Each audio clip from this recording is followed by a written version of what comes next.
It got my attention immediately. Yet, it became... Shout out Mira. Shout out my girl Mira. If you know, you know. That's my little, you know what I'm saying? That's my little thing right there. That's my little shit right there.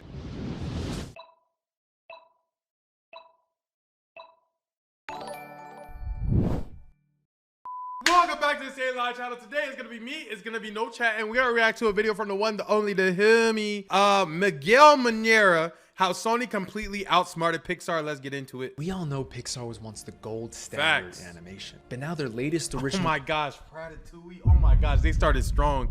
They Pixar went Toy Story, not my favorite, once the to gold Ratatouille, come on now, animation. to Wall-E, also not my favorite. Maybe I don't jack Pixar like that. But now their latest original movie, Cars. the Elio, just delivered the studio's worst ever opening. While at the same time, Sony quietly dropped an animated movie about K-pop idols fighting demons, and it went completely viral. This isn't a fluke either. It's a sign. That's what I get. I try to be funny. I dead just tripped over my chair, bro. I be talking too much. Nah, that's what I get. I dead be talking too much, gang. Sometimes I gotta learn how to shut my mouth, bro. I be talking too much. Look at me, bro. That's what I get, bro. That's me. That's my fault, bro. Look at me, bro. Head ass. Kind of what audiences want from animation. How one studio is innovating and keeping things fresh, and another is slowly getting left behind. Right. So how did Sony completely outplay Pixar, and why could this cement Sony as the best animation studio of this era? Well, it all starts with a creative disaster behind the scenes at Pixar that no one seems to be talking about, but we'll touch on that soon. It's no secret that Pixar has been in a massive slump, but the extent of the slump surprised even me when I started looking into it. Right. Since 2020, Pixar has released 6 original... Okay, Soul was tough. Onward, Luca was smooth. Elementals was tough. I say they kind of go, if I'm being generous, I think they go 3 for 6 on this list. If I'm being stubborn, I feel like they go 2 for 6 on this list. Animated movies. They've actually really been pushing original animation in the past 5 years. But here's the problem. Every single one of them has flopped, with the exception of Elemental, which barely turned things. I'm telling you, Elementals was good, gang. Elementals was really good. If you haven't watched it, bro, go watch it, gang. It's fire. If you really ever felt like a minority, you know, occupying a world that didn't like you, bro, go watch Elementals, bro. Around, and Inside Out 2, which is a sequel. Now, don't get me wrong. I personally Inside Out 2 was loved also some good. of these movies. Soul and Luca are genuinely beautiful. Right. But as much as I enjoyed them, I have to be honest, they just haven't stuck with people the same Facts. way other animated movies have. Facts. When I watched them, I thought, damn, that was pretty nice. And then That's I haven't it. thought of them since. Right. Meanwhile, Sony, a studio that used to be seen as chaotic and inconsistent, has been totally rewriting its reputation. Yes, they gave us the Emoji Movie, which I know some of you loved, but since 2018, they've given us 4 bangers. Spider-Man Into the Spider-Verse, Spider-Man Across the Spider-Verse, Mitchell's vs. the Machines, and now K-pop Demon Hunters. Each of these movies feels distinct, artistically bold, confident in its tone and identity. And they truly last in people's minds. People talk about them, quote them. People become so passionate. Like, they're right now, Sony's really the only thing that's being able to create original IPs and make it last with somebody, like stick with somebody. You get what I'm saying? About these movies, not just for the stories, but also because of the innovative, insane visuals. So do you guys see what's happening now? They've completely swapped roles. Where Pixar was thriving in the 2000s with original, unforgettable storytelling, now their originals are struggling to leave an impression, while Sony's are hitting harder than ever. This hasn't been luck. It's been strategic. Sony's one of the few studios that seems to understand how modern audiences engage with animation. They don't force everything into theaters, they use streaming when it makes sense, and most importantly, they don't shy away from weird, high-concept, internet-friendly ideas. Right. They lean into them. They actually let their creatives tell the stories that they want to tell with minimal executive oversight and control. And that's really what Swoozy was talking about in a different video. I don't know if you guys seen it on SXY yet, but They were talking about how the people are basically using movie theaters and the ability to make movies as slot machines, in the sense like the people are paying for movies and they're like, here's 100 million, make this movie so we could get 200 million out of it, when that's not how movie work. And then when they start failing, now those same people who are still investing are like, all right, here's 100 million again. Let's make a movie. But you know what? Do this. And the problem with them saying do this is the fact that they're not creative. They're not the artists. They're not the directors. They're not the writers. So they're saying and inputting things that they think is going to work, and it's usually not. And it's making bad movies. So when you see Pixar quietly release Elio, a heartfelt, imaginative movie that barely got a reaction, and then see Sony drop a wild K-pop Demon Slayer movie that dominates Twitter, Spotify, and Netflix's global top 10, and Golden already got like something like 50 M's on YouTube and whatnot, and that's just one song. Reflection of two very different studios moving in very different directions. Right. So let's talk about the most recent example of that divide. Pixar's latest original movie had heart, cute animation, and was a family-friendly story. It's not that the movie's actually bad at all, but what most people don't know is that there was a disaster behind the scenes that led to this box office nightmare. Like what? See, the Elio we're all seeing on screen tells the story of an awkward, lonely kid who accidentally becomes Earth's ambassador to a galactic council of aliens and makes friends with a bunch of them. It's cute, heartfelt, and at times pretty emotional, I'm not gonna lie. But here's the thing. This wasn't the story that was originally supposed to hit cinemas. And that's why the first trailer and the last trailer look so different story-wise. Behind the scenes, Elio went through a creative overhaul that stripped away most of what made it unique. The original version, led by Coco's co-director Adrian Molina, was supposed to be a deeply... Hold on. Version led by Coco's co-director Adrian Molina. Adrian Molina. Come on! Shout out the cultures. Shout out the cultures. Was supposed to be a deeply personal film based on Adrian's upbringing. It was supposed to include queer-coded themes and a central character inspired by Molina's own identity as a gay Mexican-American outsider. It was legitimately a passion project for him. Right. But in 2023, following early test screenings where audiences said they really enjoyed the movie but wouldn't pay to see it in cinemas, Pixar executives demanded major changes. According to multiple insiders, the film's queer themes and cultural specificity were completely removed. Molina ended up stepping away from the project after being hurt by the feedback and disappointed with all the changes. And that resonated throughout the studio too, as a lot of people supposedly left the project because of how unhappy they were that Pixar completely destroyed this beautiful movie. Voice actors were also recast, and directors Dami Shi and Madeline Sharafian were brought in to reshape the tone and direction of Turning Red. Yeah, I didn't like Turning Red at all.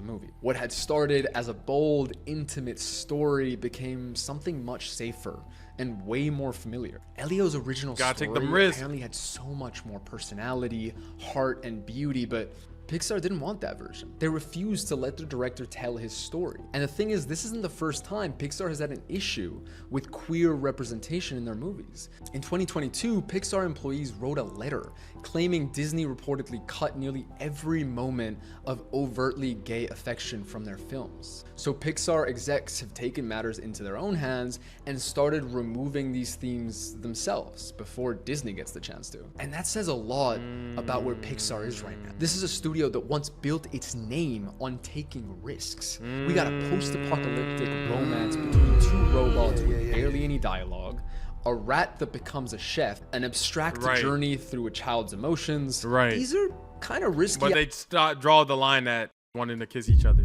I see where the dilemma is happening in the studio. Ideas. Now though, they seem afraid to make anyone even slightly uncomfortable or to stand by bold, creative visions when they feel even slightly risky. They'd rather delay a movie by a year and spend way more money just to sterilize it completely. And this isn't Disney's fault. Disney was the parent company when Pixar released all those risky ideas. Right. The problem is, Pixar seems to have lost its backbone and conviction. They're being neutered creatively from the inside. And this is just one of the many problems for the movie. I know there's been a lot of talk online about the animation style and fatigue with this style specifically. You know, I didn't know that the beam out thing was a problem though. Not until I really watched it and heard it from other people and the feedback and all that and the cal arts. And I think that you could do a style 100 times and you can still find people who like it and it'll still be good. However, I have heard that this is not an accepted or widely loved style. I don't really care for it. I care more so for like what I'm watching. Is it gonna make me feel something? I'm a very like emotional leaning person when it comes to like films and stuff. I like feeling joy.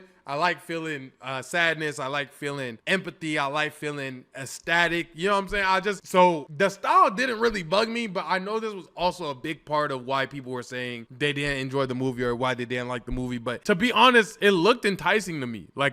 So I can't say that the style deterred me. But I genuinely don't think that's an issue. If a story is great, boring animation. You say what I'm saying? I feel intelligent. Won't hold it back. The problem is the story is far too familiar, sterile, and follows the same emotional beats as most Pixar movies. It sometimes feels as if they're forcing you to feel something in key moments. Apart from that, despite being a big budget original, Elio was given a surprisingly soft marketing push. There were trailers and posters, yes, of course, but no real I saw one YouTube ad. I saw more things about Elio after it dropped than before it dropped, in the sense of everybody hating on it. Yeah, I don't know what they did for marketing. Buzz at all. Although it's impossible to find the marketing budget, a lot of people had no idea it was even in cinemas. That just goes to show the marketing was frail at best. Compare that to Lilo and Stitch, which was literally all over everything at all times. Pixar clearly decided Elio would do poorly and just wanted to cut its losses. And then came the icing on the cake. The release timing. Elio was released during one of the most competitive weekends of the year, be right back, especially for family-friendly movies. It had to compete directly with How to Train Your Dragon and the Lilo and Stitch remake, both massive box office hits. Elio was buried from day one, basically. The results? Elio had legitimately the worst opening in Pixar's history. And even though it got really strong reviews, that simply didn't matter. Very few people were enticed to go watch it because the animation looked the same, the story didn't seem as special, and it's in cinemas with other great family movies. So as a parent, why would you spend your money on Elio instead of Lilo and Stitch, which you know for sure your kids will like? At the end of the day, Elio was a disaster because of what happened behind the screen. Pixar has become a studio that avoids any risk like the plague, rather than letting their creatives tell the stories they want to tell. Which brings me nicely to the studio that does exactly that.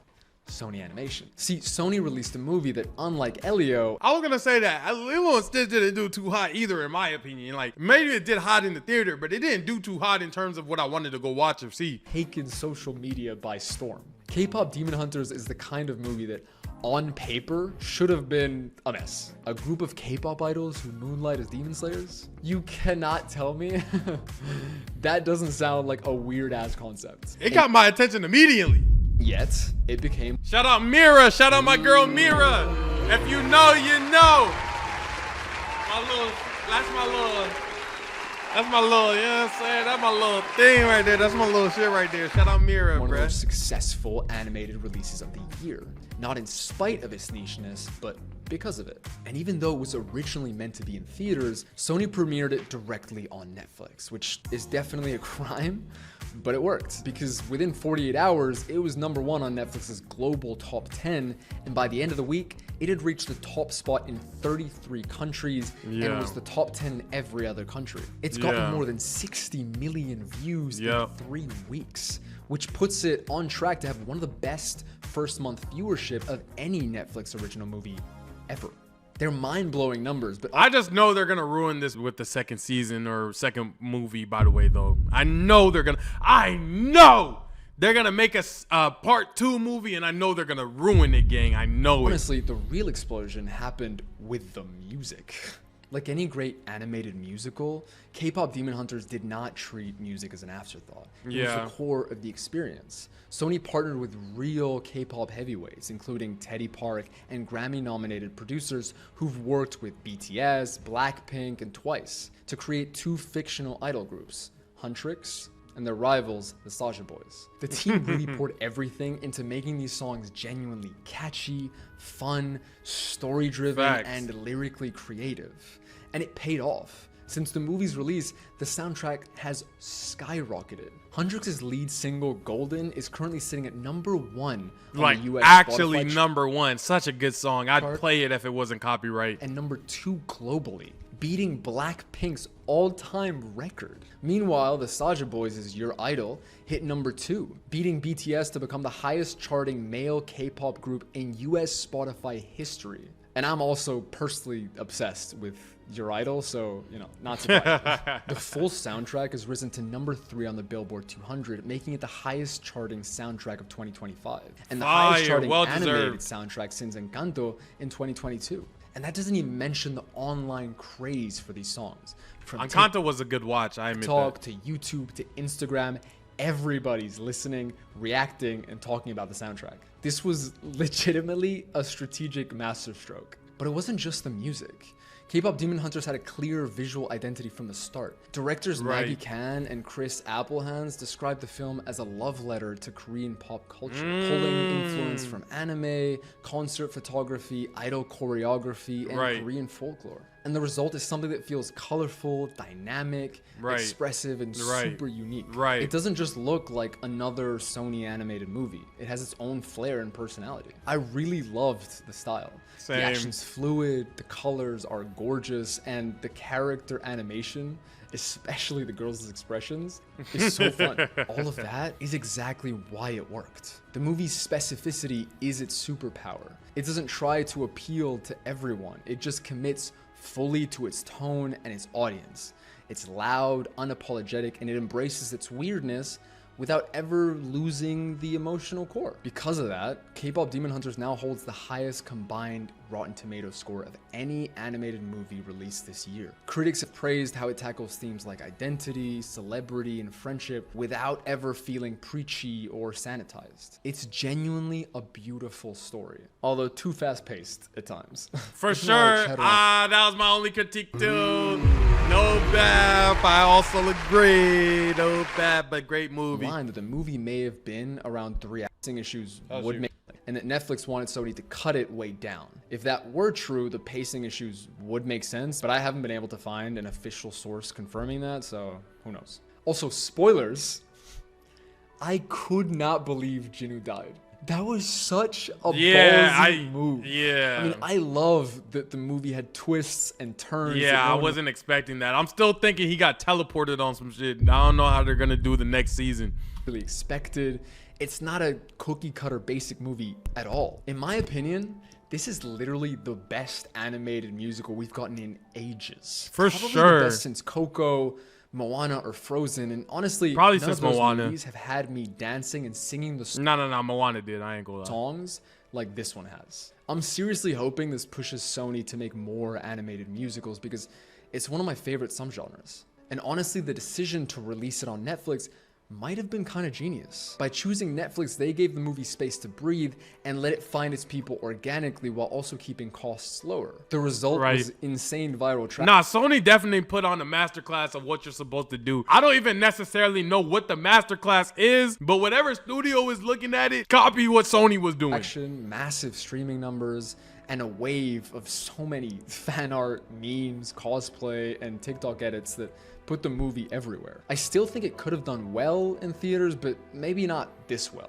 I think the concept was a little too weird for a large part of the audience to spend their money on that specific cinema ticket. On Netflix, it was a perfect fit. So while Pixar was busy W-edit, oh my gosh, W-edit. softening Elio into something safer and quieter, Sony went the complete opposite direction. They took a ridiculous idea, executed it with confidence. This begs the question though, is the future of original animation going to be on streaming platforms?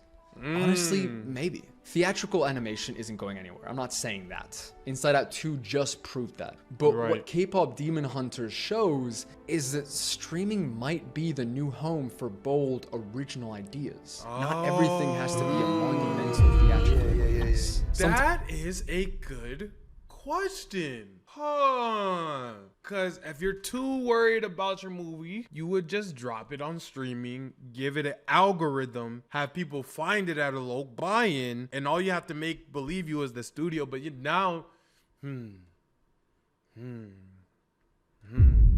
Sometimes the weirdest, That's a most good question, specific, actually. most creative stories actually thrive more when audiences can take a chance on them without having to spend money on cinema tickets, especially in this economy. It just makes sense. Sony's known that for a while. Mitchell's vs. the Machines was I gotta another watch that. My audience keeps telling me that this is amazing. successful example. A totally original, offbeat movie that exploded on Netflix. Once a studio knows a concept works, then it can bring it to theaters. Like with K-pop Demon Hunters, now that audiences have fallen in love with it, a sequel in cinemas would make way more sense. You can go bigger, deeper, and turn it into a whole big cinematic event. So that's the real divide between Sony and Pixar right now. And honestly, most other studios too. Sony's looking forward. They're continuing to experiment, take swings. Not every project is gonna work, but when it does, it really works. I'm Yeah. personally hoping Gato is a move in the right direction for Pixar, because right now Sony's on a roll, and K-pop Demon Hunters just cemented their place at the top of the animation Mount Rushmore. Animation is supposed to be bold, weird, Facts. personal.